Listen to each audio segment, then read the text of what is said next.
السلام علیکم۔ آج جمعہ ہے، جون کی 21 تاریخ۔ پاکستان میں اس وقت شام کے 7، بھارت میں 7:30، اور یہاں ہمارے اسٹوڈیوز کی گھڑیوں میں صبح کے 10 بج رہے ہیں۔ وائس آف امریکہ واشنگٹن کی اردو سروس سے میں ہوں خالد حمید، خبروں کے ایک بلٹن کے ساتھ پیش کرتے ہیں پاکستان، بھارت، افغانستان، غزہ کی تازہ ترین صورتحال اور دنیا بھر سے خبریں۔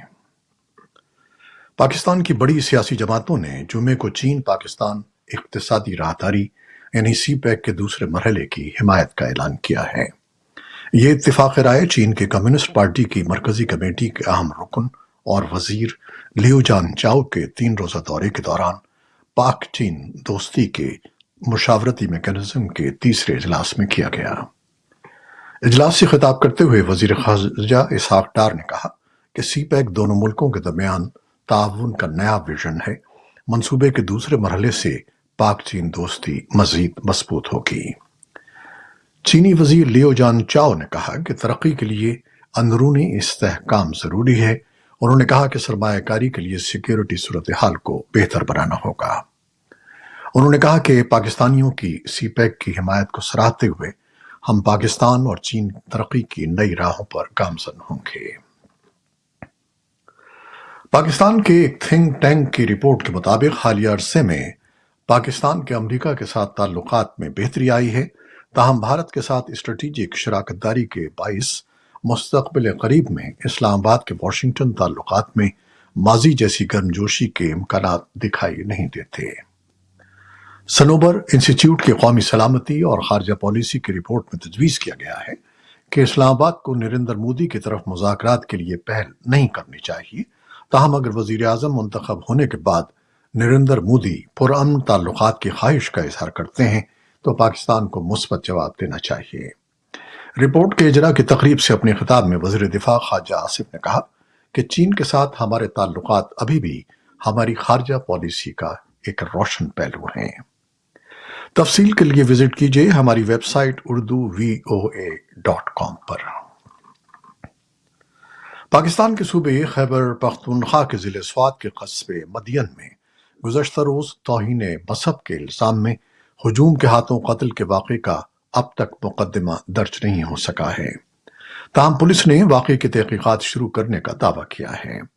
جمعرات کی شب مشتعل ہجوم نے مدین تھانے پر حملہ کر کے پولیس کی تحویل میں موجود ایک شخص کو گولیاں مار کر لاش کو آگ لگا دی تھی۔ مقتول پر قرآن کی بے حرمتی کا الزام عائد کیا گیا تھا۔ وزیر اعلیٰ خیبر پختونخوا کے مشیر برائے اطلاعات بیرسٹر محمد علی سیف نے بھی سرکاری طور پر جاری کردہ بیان میں واقعے کی تحقیقات شروع کرنے کی تصدیق کی ہے۔ اقوام متحدہ کے ادارے برائے پناہ گزین کے پاکستان چیپٹر کے ترجمان قیصر خان آفریدی نے وائس آف امریکہ کی ڈیوا سروس کے ساتھ ایک انٹرویو میں کہا ہے کہ پاکستان کو ایسے افغان پناہ گزینوں کو واپس ملک نہیں بھجوانا چاہیے جن کی زندگی اور آزادیوں کو موجودہ افغان حکومت سے خطرات لاحق ہیں۔ اسرائیلی فوج نے بتایا ہے کہ اسرائیلی فورسز نے رفح اور غزہ کی پٹی کے دیگر علاقوں پر گولہ باری کی ہے اور فلسطینی اسلامی گروپ حماس کی قیادت میں جنگجوؤں کے ساتھ ان کی لڑائی دو بدو جاری ہے۔ علاقے کے رہائشیوں کا کہنا تھا کہ اسرائیل رفح پر قبضہ مکمل کرنے کی کوشش کر رہا ہے۔ اسرائیلی فورسز نے ہوائی جہازوں، ٹینکوں اور بحری جہازوں سے بھی فائرنگ کی ہے، جس سے لوگوں نے پھر سے نقل مکانی شروع کر دی ہے۔ شہر میں 10 لاکھ سے زیادہ بے گھر افراد پناہ گزین تھے، جن میں سے اکثر دوبارہ نقل مکانی پر مجبور ہو گئے ہیں۔ آرمینیا کی وزارت خارجہ نے جمعے کو ایک بیان میں کہا کہ آرمینیا نے سرکاری طور پر فلسطینی ریاست کو تسلیم کر لیا ہے۔ بیان میں یہ بھی کہا گیا ہے کہ آرمینیا غزہ میں فوری جنگ بندی سے متعلق اقوام متحدہ کی قرارداد کی حمایت کرتا ہے اور فلسطین اسرائیل تنازع کے 2 ریاستی حل کے حق میں ہے۔ فلسطینی اتھارٹی نے آرمینیا کے فیصلے کا خیر مقدم کیا ہے، لیکن دوسری طرف اسرائیل کی وزارت خارجہ نے کہا کہ اس نے آرمینیا کی طرف سے فلسطینی ریاست کو تسلیم کیے جانے کے اعلان کے بعد فوری طور پر اسرائیل میں آرمینیا کے سفیر کو طلب کیا اور ان کی سخت سرزنش کی۔ اسپین، آئرلینڈ اور ناروے ان مغربی ممالک میں شامل ہیں جنہوں نے فلسطینی ریاست کو باضابطہ طور پر تسلیم کیا ہے، جس کے بعد اسرائیل نے